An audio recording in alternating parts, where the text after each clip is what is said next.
Where's vermouth from? Vermouth is French. Jeez, it just makes it even more confusing. Well, yeah, and gin is English. Vodka's Russian. It's like the United Nations in your mouth. And doesn't he have the hots for Mrs. Doubtfire? He hit on Mrs. Doubtfire. So he goes from Meg Ryan To Robin Williams. Oh, hello. They liked her. They really, really liked her. Oh, I'm sorry. I'm saying this to our audience. Welcome to Hella Foggy, a podcast about the Bay Area. I'm Greg, and he's Wayne. We're two Bay Area natives from both sides of the bay. Our podcast gets a little ranty. A little sentimental. Sometimes informative. But mostly pointless. Basically, it's just us trying to make sense of this weird place we love and call home. So hop on the end, Judah. And enjoy Hella Foggy. Bing, bing. Bing, bing. Welcome back. Welcome back. Hey, Greg. Hey, Wayne. Yeah. When are we ever going to get this podcast right? Because we keep screwing up and having to correct ourselves. And it's frankly embarrassing. And I think bordering on misinformation. Yeah, it's unethical. We're opening ourselves up to lawsuits. I'm sure we can. It wouldn't be libel for people to say that we're bad at this. Because it's true. I don't care. I think you said it in the beginning. Don't trust us. That's true. You should never trust this because we're not what you call smart. So, well, speaking of takebacks, then what do you want to take back? Well, we insulted the Phantom Diner. Oh yeah, yeah. Maybe before we get there, we talk about at the Doggy Diner thing. Yeah. So back when I mentioned that the Doggy Diner had an ascot. Yeah. I don't know where that ascot came from. You were grasping. It's not an ascot. It's a bow tie. Yeah. I was going to talk to you about that later. Did you know at the time, or were you just going with it? I was embarrassed for you, so I didn't say anything. You were setting me up. Or should we say bow tie? No. Oh, come on. Why would you say that? It's a dog. Yeah, but that doesn't give you an excuse to say dumb stuff that you just made up. Okay, that was the big mistake. All right, that's going to be next week's take back, is that feeble attempt at a pun. There are a lot of locations, apparently. Yes, because we claimed it was only in San Francisco. The majority of the locations were in San Francisco. You dredged up the interesting point. It was actually founded in Oakland, different city entirely, Wayne. Yeah, on San Pablo Avenue. Apparently, and granted, this could also be a big take back in the future. This is just internet research. Yeah, our entire content could be a huge take back. That will be the last episode where we just take everything back. So onto the Phantom Diner, though. Well, you had a lot of issues with the Phantom Diner. I happen to like him. One issue is that his slapping gross spit mouth was disgusting, and his maw MAW, MAW. That's funny. And I'm fine insulting the Phantom Diner. It was disgusting to watch him eat, but we have more data on him. Apparently, since we never saw his face on Evening Magazine, we did a little research. The actor who played the Phantom Diner was an actor named Sidney Walker, character actor that was in a couple movies that you may or may not have seen. One being Prelude to a Kiss. Yeah. He was the old man who went up and kissed Meg Ryan and did a whole Freaky Friday with her. Ew. And so the idea of his lips again. And Meg Ryan's weird altered lips because she had plastic surgery, them coming in contact and making spit noises. There you go. Disgusting. But another character that he played was, he played the Muni driver in Mrs. Doubtfire. And doesn't he have the hots for Mrs. Doubtfire? He hit on Mrs. Doubtfire. So he goes from Meg Ryan to Robin Williams. Oh, hello. And Robin Williams lived in Seacliff. Right. Yeah. He was a native of the area. Native actually of Detroit, but moved to the area. Oh, did not know that he was not born here. As a teenager, and I think he went to Robert Louis Stevenson, the fancy prep school. I think this is one of those things I may be making up. There's a tunnel named after him now. The Robin Williams Tunnel? I believe so. When you go up to Marin, the Rainbow Tunnel that you cross through. And Wayne, he wore rainbow suspenders a lot. So on Mork and Mindy. Yeah. Mork and Mindy was not based in San Francisco. It was based in Boulder. But Mrs. Doubtfire was definitely based in San Francisco. Yeah, and then they filmed the famous restaurant scene was shot actually in Danville, California. Yeah, that's what I heard. I always thought that was by the water somewhere. No, the place is called Bridges. I don't know if it's still there. Did you ever go there? Yeah. It was just a nice suburban prom restaurant, I'd describe it. Yeah. Oh, we had a lot of those here on the peninsula. We had Charlie Brown. Did you ever have Charlie Brown? After my brother's wedding, I went to Charlie Brown's in my tuxedo and slippers. Did the tuxedo make up for the slippers? I think the slippers made up for the tuxedo. Oh. Charlie Brown's that was a good one. There's a bunch of other restaurants like Hungry Hunter and Black Angus. Yeah, there was a place where I grew up called Piper's, and my parents took us there because I had a lot of siblings. I still have a lot of siblings, and it was cheap. But we didn't really go to restaurants, so we were like savages because we discovered you could eat all the fried chicken and soft serve ice cream you wanted. So we were just running to get the fried chicken and the soft serve ice cream. Nice. You had mentioned Star Wars not being a San Francisco movie. In a weird way, it is probably one of the most San Francisco influenced movies because of the fact that, a majority of the people who worked on it lived in the Bay Area. Yeah, no, like Marin. If I said that, I was wrong because obviously like THX and Skywalker Ranch and all that nonsense. Yeah. So dopey creature features would have, like I think Lucas was even on. Oh, no kidding. Lucas's daughter went on dressed as a Jawa. So look that up. Look up a Jawa if you're not familiar, because that's a big part of the San Francisco scene is Jawas. Quick, funny, I was thinking about Mrs. Doubtfire some more earlier. As one does. But Pierce Brosnan was in it. Yeah. He played the boyfriend of Robin Williams' ex-wife. Yeah, Sally Fields. Sally Fields' character. And he was kind of the villain, although there wasn't really a villain in that piece, I would argue. Sure, there's a antagonist, is that the word? Yeah. But not necessarily evil, right? Yeah, he's like he doesn't quite understand what's going on. Yeah. But he, eventually plays James Bond, right? No, he never played James Bond. What are you talking about? Because you said it like it was like this little known fact. Well, yeah. Well, and that's the only thing. I know, wasn't he was Remington Steele. Remington Steele. Before. That's right. Yeah. At least early on, he was more famous for playing a TV sleuth detective. Earlier on, he was famous for having the job he had at the time. Yeah.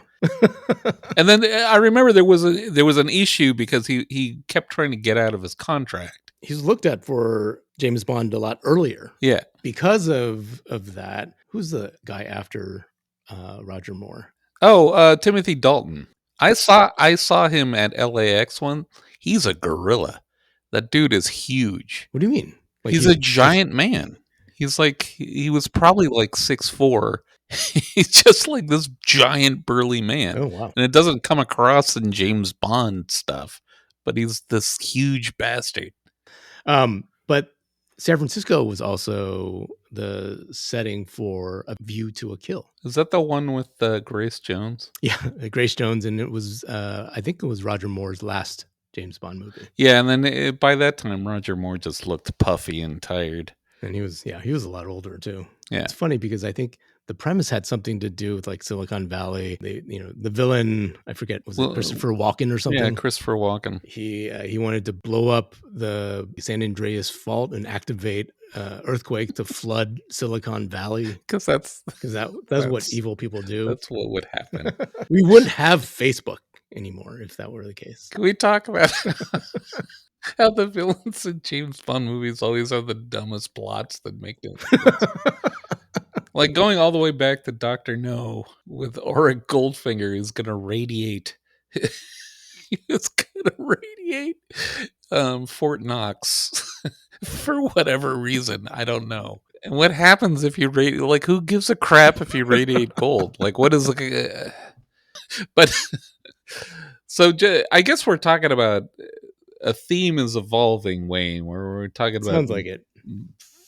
the film industry within the Bay Area. The Rock. And films shot in the Bay Area. And there's a lot of TV shows as well, but Nash Bridges was the TV series in the 90s with Don Johnson. Yeah, and they had this weird fake boat that I guess was a plot point. I used to walk by it. Wasn't it like docked on the Embarcadero at some point? Yeah, and it was like a mobile shrimp processing facility or something. And I don't know that the Bay Area really has a shrimp thing.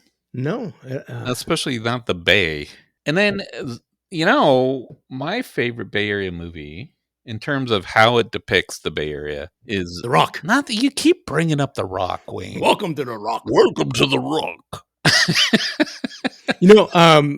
Speaking of The Rock, there's a scene in the Fairmont, the Fairmont Hotel. Yeah. In the penthouse of the Fairmont Hotel, there's a scene where, they're cutting his hair on the balcony, before he zip ties the person and hangs him over the ledge. I've been to that balcony. I think I've been to that too. I think because my wedding reception was there. No kidding. Yeah, and it's like I didn't know you that well. You knew me well enough to not invite me.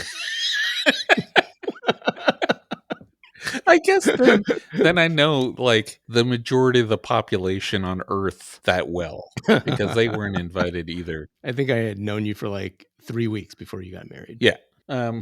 There's a really interesting story with their little library. It's like a round library with bookshelves, 2 stories. There's like a little balcony that you can look into the rotund or whatever. But the cool thing about the second floor of the library is there's a barber. There is not a barber, but there is a secret door. What? Yes. To Sean Connery's private barber. No, apparently, this is what the bartender had said to us, is that the secret door was there and Marilyn Monroe had snuck out of it when she was making a visit to JFK. Oh, was the door installed? Just in case. I don't know. Just so JFK could have a booty call? But that was the story that was told to me by the bartender of the event.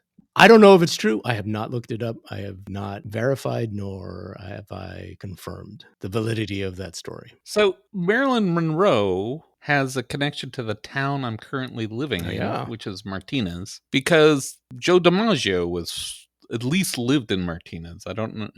Was he born in Martinez? Like his dad was an immigrant. And so I think a lot of freshly arrived Italian immigrants moved to California. And so he was in Martinez, and his house was for sale. Just recently, right? Yeah. Yeah. His house was janky as hell. like it just looked like an old 1940s house. Yeah. And it was weird because it looked like a house that I would have gone to as a child. Mm-hmm.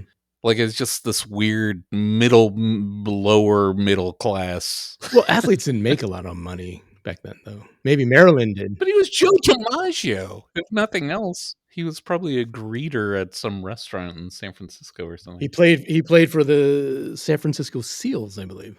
Yeah, him and his brother. An interesting data point about Joe DiMaggio. And then another data point. In Martinez, supposedly home of the martini. No kidding. Like it was invented in Martinez? Something like that. When?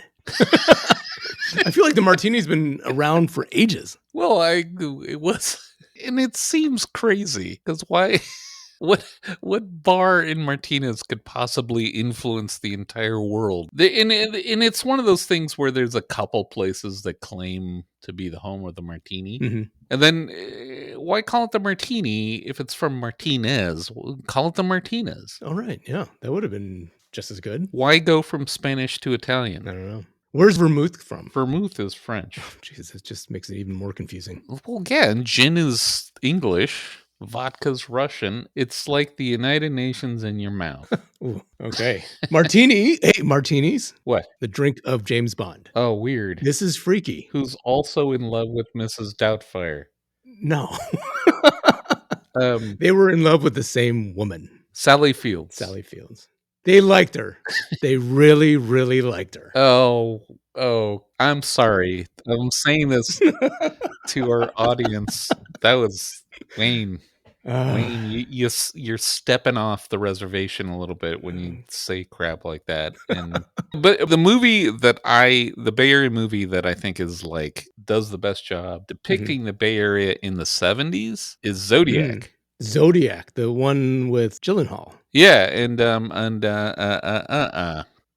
Iron Man. Robert Downey Jr. is in it too. Oh, isn't what's his face as well? Yeah, the Hulk. Yes, what's his face is in it as well. Pierce Brosnan Not Pierce Brosnan. is the Zodiac killer. No, Mark Ruffalo. Mark Ruffalo's in it too. Yeah, Pierce Brosnan and the Phantom Diner and Mark Ruffalo are all the Zodiac. They wear one giant coat. The CG scene that's in the movie where they recreate the Embarcadero Freeway is awesome. Yeah. Not in a good way because it sucked. Yeah.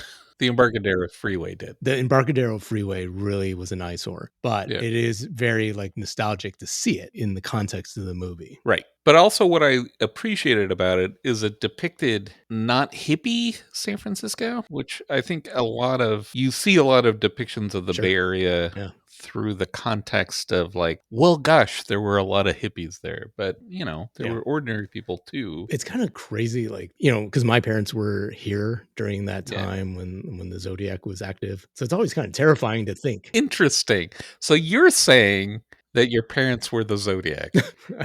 Yes. No. But yeah, it's kind of scary to think that, like it was going on during a time when family was around here.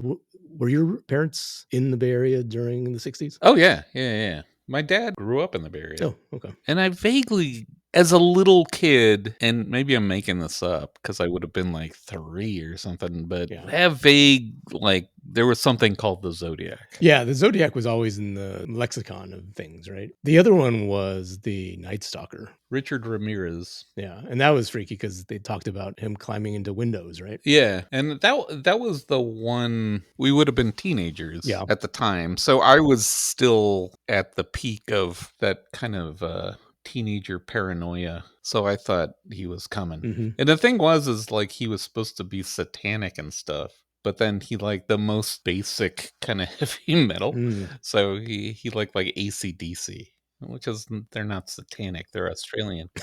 But I don't know. And so it's interesting because Wayne and I share an unusual thing about people from the Bay Area. We haven't been murdered by serial killers. We're survivors. Yeah, we're stronger because of it. We mentioned Mark Ruffalo in the movie. He plays the Hulk in the MCU. Yeah. You know who else also played the Hulk? Bill Bixby. Right. Is he from the Bay Area? He's a graduate of Lowell High School. Wow.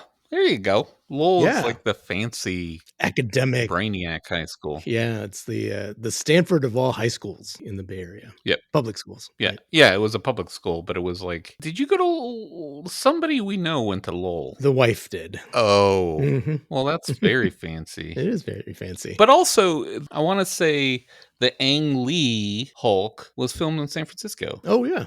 Because I think it was like the one with Ed Norton. Yeah, and it was shot by our office. Did they? Yeah. Oh my goodness.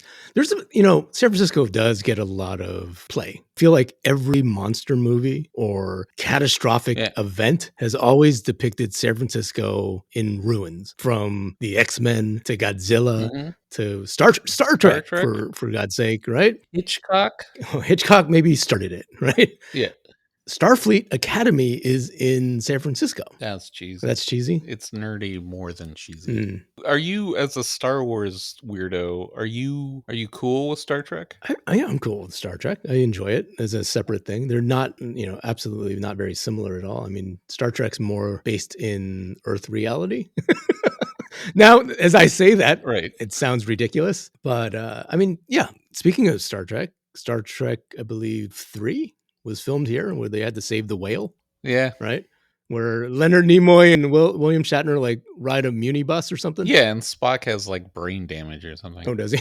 Or I something. remember seeing that in the drive-in. Oh, well, there you go. Did you guys have drive-ins in the East Bay? There was one, and I remember going to it as a kid. I don't remember going to it as an adult. I think there was even like a porn one, which seems crazy. Cars just lined up on the fence watching. Yeah, it was, but it was like way out in Livermore or something. Oh. I think I'm making that up. That seems too crazy. That's right. Yeah, I mean that's a lot of quarters you have to put in the machine. But also, you just would have to find a hill to sit on because you're not listening to dialogue, so it doesn't matter. You don't need the sound. I'm guessing. I don't know. I've never been to a porn drive-in. But we had Burlingame drive-in here on the peninsula. Yeah. I think there was one Geneva drive-in up in, is it Daly City or is that near the Cow Palace or something? The Cow Palace, I don't think was. I think that was South San Francisco. Cow Palace is in Daly City. It feels like I feel like the Cow Palace was in San Francisco. We're gonna have to confirm that. Also, Wayne, while we're on the topic of the Cow Palace, a lot of people don't know this. San Francisco was a big, influential Western music, not country and Western, but Western music hotbed. Oh, yeah? So Western swing variation of Western music, like Bob Willis and the Texas Playboys. San Francisco was a place where those guys would tour, and the Cow Palace was somehow related to that. Because I think San Francisco was also the home of an important rodeo on the Grand National Circuit, which is bizarre. I do remember going to the Cow Palace as a field trip early on, like maybe first or second grade, and going there and smelling the manure. Oh, yeah. So the Cow Palace is a huge venue, right? Yeah. And so, like, it's old though. It has not been updated in a very long time. Right. And so you would go, like, if you were going to go see, say, Kiss or something, they'd play at the Cow Palace. Yeah. And then my then wife and I and a guy named Daryl, on Valentine's Day, we had nothing to do. And then Paula, my ex-wife, she's, oh, look at this. And there was the international ice motorcycle races at the Cow Palace. And so we went because there was nothing else to do. What were you doing driving around the Cow Palace? No, it was in the paper. Oh, okay.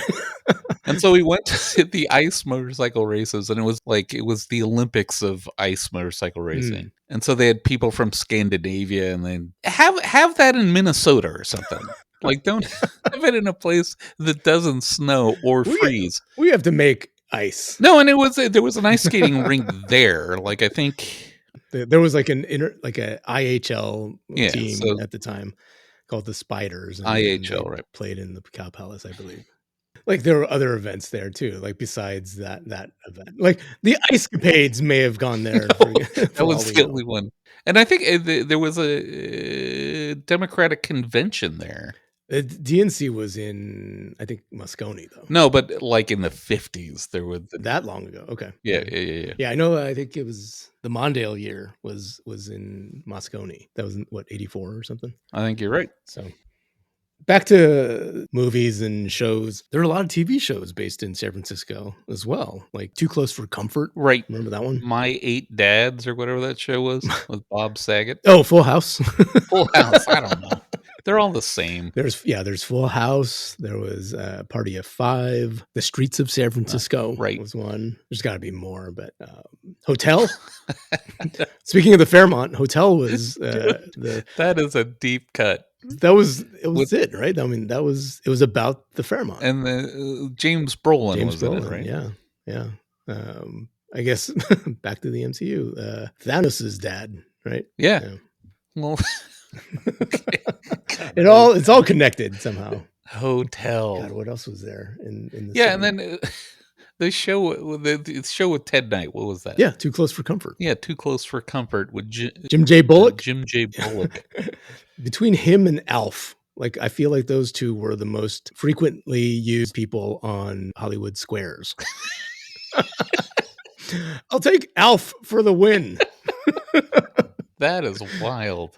Yeah, he was on there a lot. I'm getting your your your TV habits from when you're a teenager are very. I'm getting such a full picture of what your after school life was like. Oh yeah, I didn't have much of a life. That's why I watched so much television. I think it's good to watch a lot of TV and be pasty and not go outside.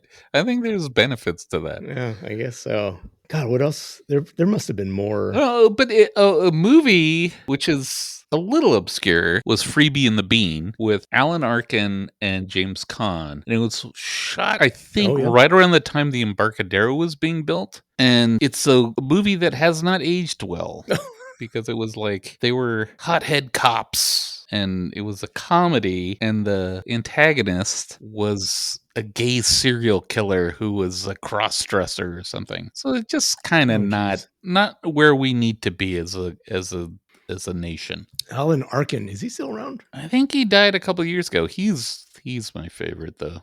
Yeah. Oh, and then THX, whatchamajigger? THX with Robert Duvall. Yeah, what is the number? But was that So a Lucas film, an early Lucas film, science fiction. Was it before or after? I think it was before Star Wars, but was it a college film for him, or was it actually like He had a short. He did a college short, and he shot it like in they were building BART or something. So he shot it in the tunnels, and then so he had this student film that he turned into a feature film. And I think THX was it before or after American Graffiti? I'm gonna say before, but I could be wrong. And then I want to say that it was shot like in Pleasanton or something. I almost came in contact with George Lucas at one point. That's bizarre. There was a screening of the episode 1 trailer, just the trailer, mind you, at the Coronet one evening, and it was all over the internet. They had posted it on the Lucasfilm website. The line was around the block just for this trailer, right? And there were two lines. One happened to be just general admission. On the opposite side of the theater, there was a line which I later found out was all of Lucasfilm. Oh. After they had let us in, I got the seat that I wanted. It was great. It was center of the theater. My girlfriend then, now wife, she had asked me to get some popcorn, and unfortunately, I was like, "No, I'm not leaving this seat. I don't want to miss the trailer." And so she went off and walked over and got her own popcorn, and then she came back a couple minutes later, and she said to me, "Next time I ask you to get popcorn, you better get some popcorn." I was like, "Why?" Nice. And she was like, "I was standing right next to George Lucas." I was like, "Oh, see, your nerd instincts blocked you from the ultimate nerd experience. I know that may have been too much for me." You really blew it, Wayne. You kind of suck. Let's be honest. But after the trailer played, all of Lucasfilm left, right? Yeah. And pretty much 75% of the theater left. So there was only a handful of people to actually watch the movie. Everybody paid their $7 or whatever back then to watch the trailer. Did people go bananas when the trailer Oh came yeah, out? they played it twice. The first time it was inaudible because everybody was cheering.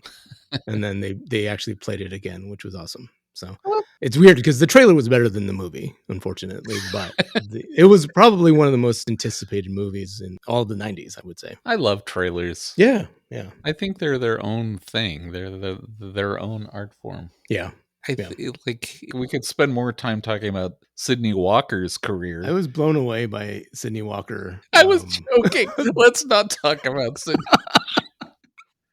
Oh, all you see is his lips smacking while he's eating a cioppino. I could go for a cioppino right now. That's a great food of San Francisco, right? Yeah. Oh, speaking of which, when I was researching Sydney Walker, Oh, good. he was a character voice.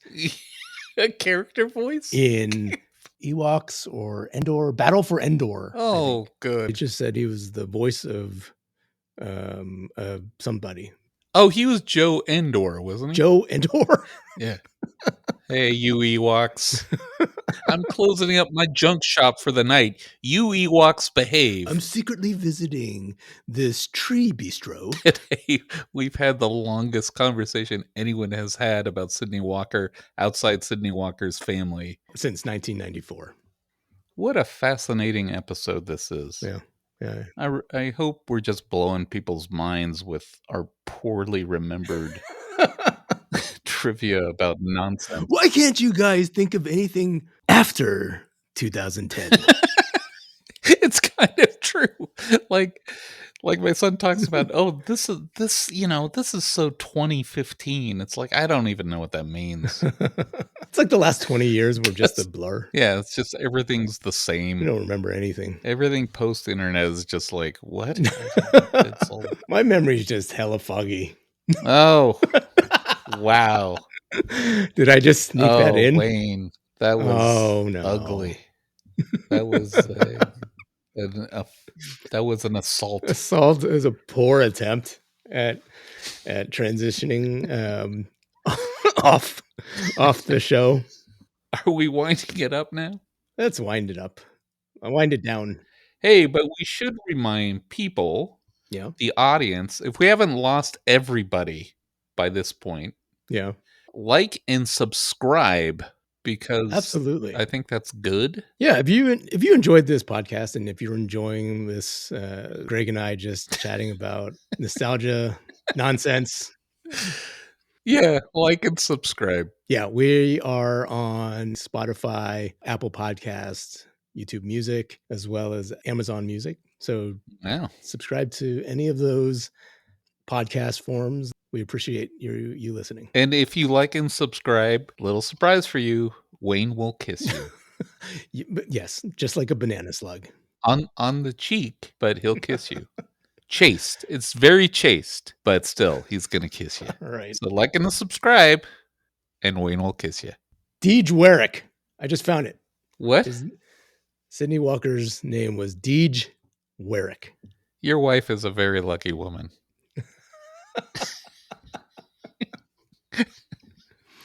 When we first started dating, she couldn't see me because it was hella foggy.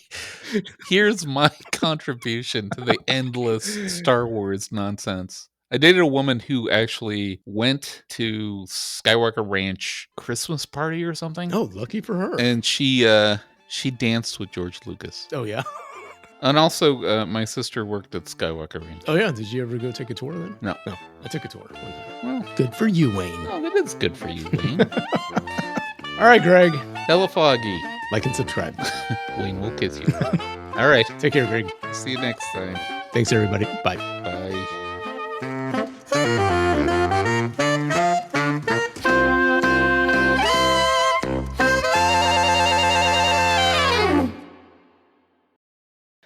I don't know. Is there anything else to talk about? I don't know. We covered a lot of really, really stupid stuff. So I think we did a good job. We've been very yeah.